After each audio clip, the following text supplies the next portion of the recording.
பிசிமிலாபாத் செய்ய தேவையான பொருட்கள் எல்லாம் எடுத்து வச்சுக்கோங்க. அதுக்கு தக்காளி, வெங்காயம்,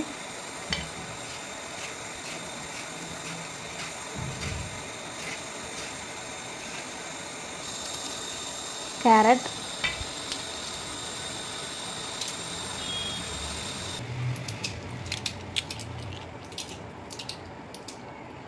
உருளைக்கிழங்கு சின்னதாக கட் பண்ணி எடுத்துக்கோங்க.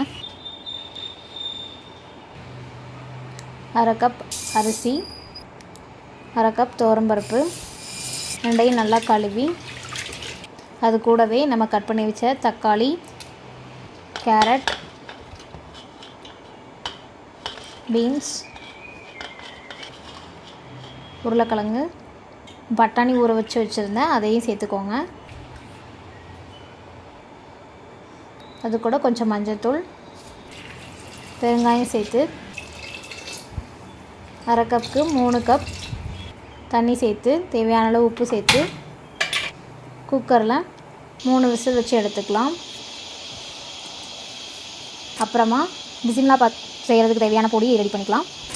அதுக்கு கடுகு, உளுத்தம்பருப்பு, கடலைப்பருப்பு, கொஞ்சம் வெந்தயம், சீரகம், மிளகு, கொஞ்சம் கொத்தமல்லி, அப்புறமா 2 வரமிளகாய், காஞ்ச மிளகாய், அது கூட பட்டை வகையும் சேர்த்து கடாயில் எண்ணெய் இல்லாமல் வறுத்து நம்ம அரைச்சி எடுத்துக்குவோம். அதோட துருவின தேங்காயும் சேர்த்து வறுத்து எடுத்துக்கோங்க. இது எல்லாத்தையும் ஒரு மிக்ஸி ஜாரில் சேர்த்து பொடி பண்ணி எடுத்துக்கலாம்.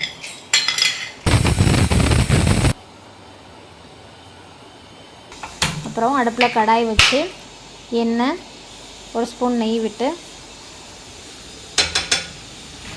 கடுகு, கொஞ்சம் சீரகம், அதோட கட் பண்ணி வச்ச வெங்காயம் சேர்த்து நல்லா வதக்கிக்கலாம்.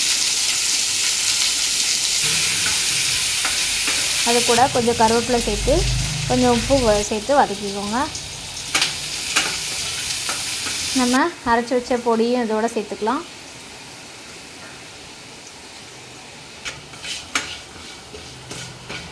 புளி கரைச்சி வச்சுருக்கோம், அதையும் அதோட சேர்த்து நல்லா கொதிக்க விட்டுக்கோங்க.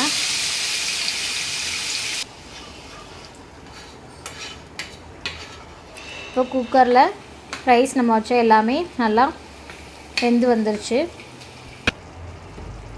இப்போ இதை நம்ம அதோட சேர்த்து வதக்கிக்கலாம்.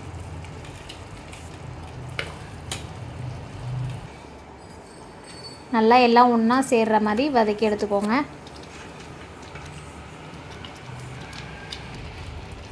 அவ்வளோதான், கொத்தமல்லி தூவி இறக்கிக்கலாம். பிசிமிலாபாத் ரெடி.